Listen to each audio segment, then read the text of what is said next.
On March 7th, 2021, 17.1 million viewers tuned in to watch what would become the most consequential royal interview since Princess Diana's 1995 panorama bombshell. But the real story wasn't just what Prince Harry and Meghan Markle told Oprah Winfrey that night. It was how their explosive revelations would fundamentally reshape the way the British monarchy handles crisis communications forever. 4 years later, we can now see the seismic shifts that interview triggered. From the crafting of the now famous Recollections May Vary response to the complete overhaul of royal media strategy, the Oprah interview didn't just make headlines. It rewrote the rulebook for royal crisis management in the digital age. The interview that shook the crown. When CBS charged advertisers $325,000 per 30-second commercial slot, double their normal rate, they knew they had television gold. What they couldn't have predicted was that they were broadcasting a masterclass in how modern media could challenge centuries-old institutions. The allegations were devastating. Meghan revealed conversations about how dark baby Archie's skin might be. She described feeling suicidal and being denied help. Most personally damaging of all, she contradicted years of tabloid reporting by claiming it was Kate Middleton who had made her cry before the wedding, not the other way around. The reverse happened, Meghan told Oprah, in what would become one of the interview's most quoted moments. But it wasn't just about correcting a story, it was about taking control of the narrative in a way the royal family had never experienced before. Here's what made this different from previous royal controversies. The Sussexes weren't just defending themselves through traditional media channels. They were bypassing the British press entirely, speaking directly to a global audience through America's most trusted interviewer. The palace press machine, built on relationships with British editors and correspondents, suddenly found itself completely sidelined. The immediate impact was unprecedented. Within hours, the hashtag #AbolishTheMonarchy was trending on Twitter. The interview sparked conversations about racism, mental health, and institutional accountability that reached far beyond royal watchers. For the first time in decades, the monarchy's future wasn't just being questioned by Republicans, it was being questioned by ordinary people who had never considered the issue before. Behind palace doors, crafting the response. What happened next reveals everything about how the royal family operates during crisis and why this particular crisis would change everything. According to royal correspondent Valentine Lowe's authoritative account in Courtiers, a palace team was assigned to watch the interview live as it aired in America overnight. But the Queen herself insisted on watching it when it aired in Britain the following evening, before any official response was crafted. Those 24 hours of deliberation proved crucial. In conference rooms at Buckingham Palace, senior advisors debated every word of what would become one of the most scrutinized royal statements in modern history. The first draft didn't include what would become its most famous phrase. That addition came from Prince William and Kate Middleton themselves. Here's where the story gets fascinating. Kate Middleton, the woman Meghan had publicly contradicted about their pre-wedding argument, became the driving force behind toughening the palace response. As Lowe reported, Kate clearly made the point. History will judge this statement, and unless this phrase or a phrase like it is included, everything that they have said will be taken as true. The phrase she insisted upon, recollections may vary. Those three words, crafted by William's aide, Jean-Christophe Gray, accomplished something remarkable. They didn't directly accuse Harry and Meghan of lying. That would have been too aggressive. Instead, they suggested that truth itself might be subjective, that different people might remember the same events differently. It was diplomatic yet devastating, polite yet pointed. The full statement, released on March 9th, was a masterpiece of royal communication.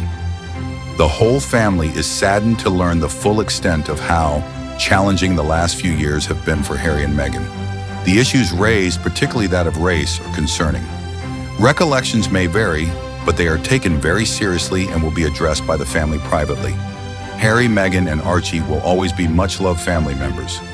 Notice the structure: empathy first, acknowledgement of serious issues, the gentle contradiction, and then a reaffirmation of family bonds. Every word was calculated to express concern while maintaining institutional authority. The Great Media Strategy Overhaul. The Oprah interview exposed a fundamental weakness in the royal media strategy. Their entire system was built on controlling information through traditional British media relationships.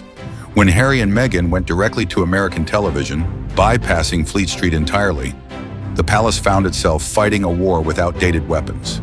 The response was swift and comprehensive. Within months, the royal household began the most significant overhaul of their communication strategy in decades. The changes weren't just cosmetic. They represented a fundamental shift in how the monarchy understood its relationship with media in the digital age. First came the personnel changes.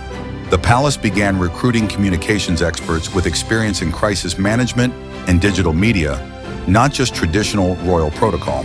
They recognized that in an era of social media and global broadcasting, they couldn't rely solely on relationships with British royal correspondents to control their narrative. The new strategy embraced direct communication in unprecedented ways. Rather than relying on intermediaries, the royals began speaking more frequently and more personally to the public. Look at how Princess Catherine handled her cancer diagnosis announcement in 2024. She spoke directly to camera in a personal video, controlling every aspect of the message without media interpretation. But perhaps the most significant change was philosophical. The old royal communications strategy was based on the principle that never complain, never explain, would eventually see off any crisis. The Oprah interview proved that in the age of social media, silence could be interpreted as guilt, and failing to control your narrative meant others would control it for you. The palace also recognized they were fighting on multiple fronts. It wasn't enough to manage British media when American television, global social media, and international press could independently shape public opinion about the monarchy. They needed a communication strategy as global and immediate as the challenges they faced. This shift became evident in how subsequent royal crises were handled. When Prince Andrew faced renewed scrutiny over his Jeffrey Epstein associations, the response was swift and decisive. His royal duties were suspended immediately, with clear public statements rather than behind-the-scenes briefings. When racism allegations emerged against Lady Susan Hussey, the palace responded within hours with direct accountability measures. The new rules of royal crisis management. The Oprah interview established new rules that now govern how the royal family handles media crises. These weren't written down in any palace handbook, but they're visible in every major royal communication since March 2021. Rule 1. Speed matters more than perfection. The old palace approach of taking days to craft the perfect response proved disastrous when social media moves at lightning pace. Now, initial responses come within hours, even if they're brief holding statements that promise more detailed responses to follow. Rule 2. Direct communication trumps intermediary briefings. Where the palace once relied on royal sources speaking to preferred journalists, they now increasingly put senior royals in front of cameras to speak for themselves. This removes the filter of media interpretation and prevents the Chinese whispers effect that can distort messages. Rule 3. Acknowledge serious allegations seriously. The days of dismissing uncomfortable questions as beneath royal dignity are over. When Meghan raised concerns about racism and mental health, the palace couldn't simply ignore them as they might have in previous decades. Even if they disputed the details, they had to engage with the substance. Rule 4. Global media requires global strategy. The palace learned that managing British media while ignoring international coverage was like building a dam across half a river. They now coordinate responses across multiple time zones and media markets, recognizing that royal news travels instantly worldwide. But perhaps most importantly, Rule 5. Personal stories require personal responses. When Harry and Meghan shared intimate details about their mental health struggles and family relationships, institutional statements felt inadequate. The palace learned that human stories need human responses, which is why we now see more personal communication from senior royals.